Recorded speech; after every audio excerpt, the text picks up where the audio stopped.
This video is sponsored by Squarespace. This is the new Sony 16-25 f2.8 wide-angle zoom lens that absolutely nobody asked for, but I'm glad that it's here because it is damn near the same size as the 20mm 1.8. I'm gonna give you my first impressions, but first, check out some of the footage that I captured with this lens in the beautiful Paris.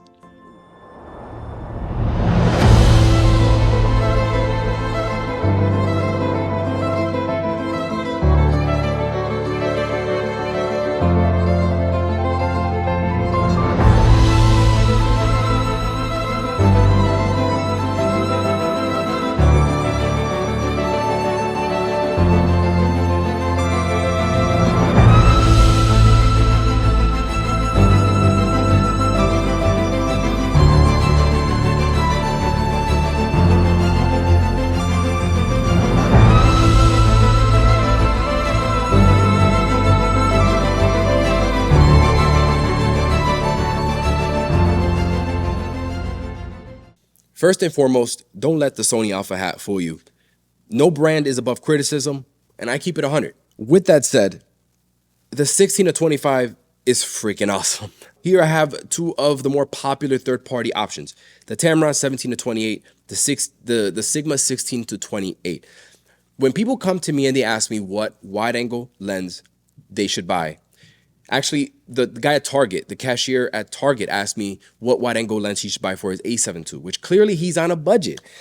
I normally just default to the Tamron 17-28. This warrior lens has never let me down. The Sigma 16-28, it's really hard not to recommend a Sigma nowadays. The 51-2 is one of the best out there, if not better than the branded, so the camera company branded 51-2s. I tested them all. Damn near perfect. The 85 1.4 is my favorite portrait lens for Sony. But I can't recommend the 16-28. Yes, it's slightly sharper than these two, but the autofocus is just not reliable enough. And I said that in my initial review of this lens.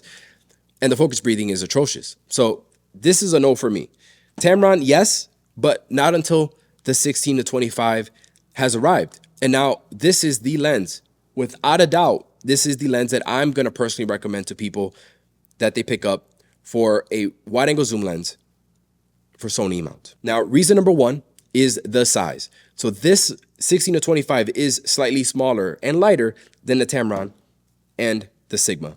I mean, it's pretty much the same size as the 24-50 Sony lens that came out not too long ago, which I wasn't a huge fan of, but it is almost the size of the 20mm 1.8, which I absolutely love for video. It's almost the same size with the same filtered thread size as 67mm. This lens weighs only 409 grams. So it was the perfect lens to take to France, but don't get it twisted.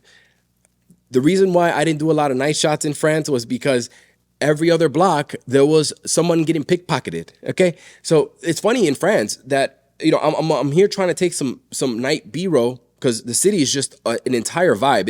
It's like a scene out of a movie in every corner in Paris. But the robbers, these thieves, they look like they're going for an evening jog, like super unsuspecting. They're just running, and you're like, okay, you don't think nothing of it. And then there's someone behind them, hey, and just running behind them. And I'm just like, okay, all right. I put my camera away in my camera bag. No one's going to steal from me in France. You guys already know what happened in Italy when I got $16,000 worth of gear stolen. I made a whole video about that. So this lens is small and compact, but still not small enough that I'm not worried that someone's going to, you know. Aside from the size and weight advantage of having this lens, you do get more features. I mean, simply an AF/MF switch on this lens is more than the Tamron has, which has nothing. And, you know, the Sigma does have an AF/MF switch. I never considered having an AF/MF switch to be a luxury, but when you use the Tamron, it is.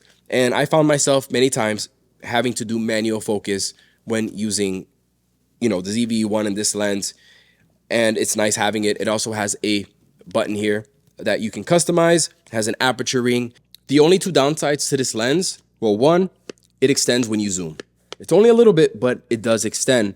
Both the Tamron and Sigma have internal zooming, and this one is more of a personal preference. I wish that this lens, when it's fully collapsed, I wish that it was at 16mm, but instead it's at 25mm. So it just goes against my natural wiring of how a lens works, you know, I don't know. It's a small thing. So the image quality of the 16-25 is what you would probably expect. It's good. Sony says that it's a better performer than the 16-35 G Master version 1. So take that for what it is. I never owned that lens. In my testing though, from the footage that I saw, I think that it's a great performer. But when compared to these two lenses, sharpness wise, the Sigma is still slightly the sharpest lens out of the three. I literally got to zoom into 100% to see that these two are maybe just slightly sharper in the middle. When you're looking at things like flaring, again, it's kind of a wash, but the flaring isn't great on this lens. But again, it's a wash. None of these are that great when it comes to controlling flaring. Also, this lens has a good amount of barrel distortion if you don't have the profile applied in Lightroom.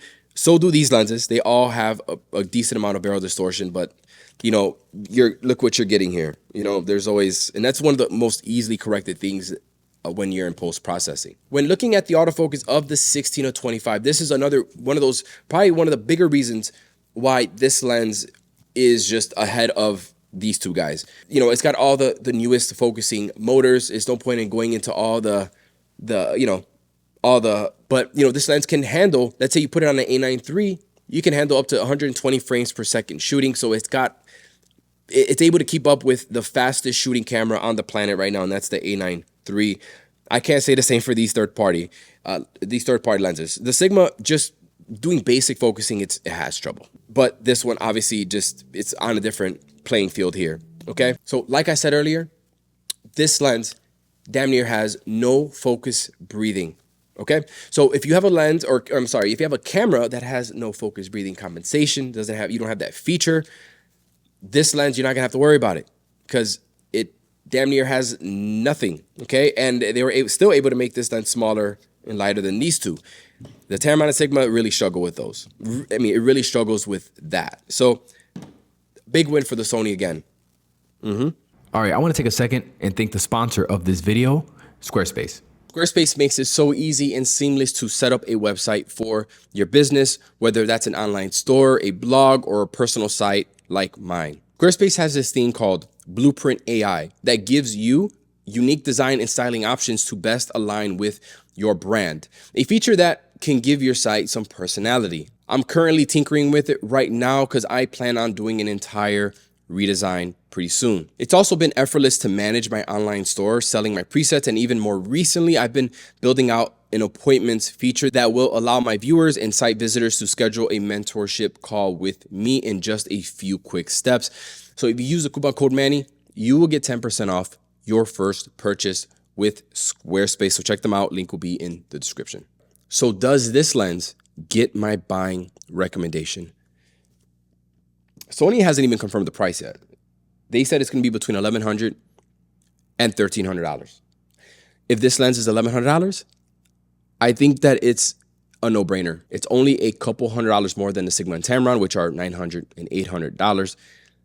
I would go for it. If you don't own a wide-angle zoom lens right now, the answer is hell yes.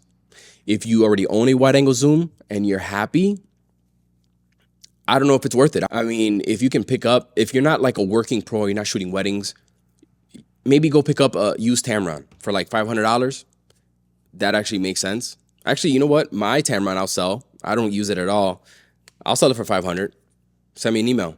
It's not in brand new condition. I've had it for a while, but it's a workhorse lens. Now, back to France. No one asked, but hey, the driving out there? Nah, bro, that ain't it. That's not it. I'm not the kind of person to get car sick. I'm not, but the driving out there is absolutely chaotic. I went to the Hans Zimmer concert and I damn near puked when I got out the car because these people the way they drive. Okay, if they were to drive like that in America, someone's getting shot. Someone's getting hurt. Okay? And what was actually amazing to me is that the people in France, they drive absolutely chaotic. Bikes are going 100 miles an hour in every direction. People, trucks, but there are no car accidents. But overall, I enjoyed my time. Architecture was really beautiful, especially King Louis' home. Did a whole tour there. It was great. I got some amazing footage with this lens out there. And what I like also, you know, I had this camera out there with no camera strap, and having a nice small setup was just, there was no like fatigue with carrying this camera on my lap or in my hand. You know what I'm saying? Because it's so lightweight. I didn't have any fatigue. Sometimes I'm just like, I'll just put this camera away for a second, you know, jump on the bikes or jump in the golf cart. Nah, this setup right here is it. This might be the lens to kind of live on my ZVE1 over my 20 millimeter, because at times I feel limited with my 20. Sometimes I wish it was a little wider. And this lens kind of gives me that. You know, small package like this is a winner. This is definitely a winner. You made it to the end, huh? I appreciate you not falling asleep, Okay, so I usually just have a weird cut to my videos at the end because I suck at outros, but I'm going to take this opportunity to promote the best portrait color grading presets for Lightroom that you're going to find on the internet, okay? One of my personal favorites is the Golden Hour preset pack. I use this on all of my Golden Hour images, whether I'm shooting natural light or with flash. I use them for all. These are the actual presets that I use for all my images. And I sat on these for almost a year, probably more than a year, making sure that they work on multiple images. You know what I'm saying? I just don't put these out just to make money. I actually use them and I love them. So if you use the coupon code end of video, so yeah, you get it. You're going to get 50% off those presets. So appreciate your support. I'm out of here.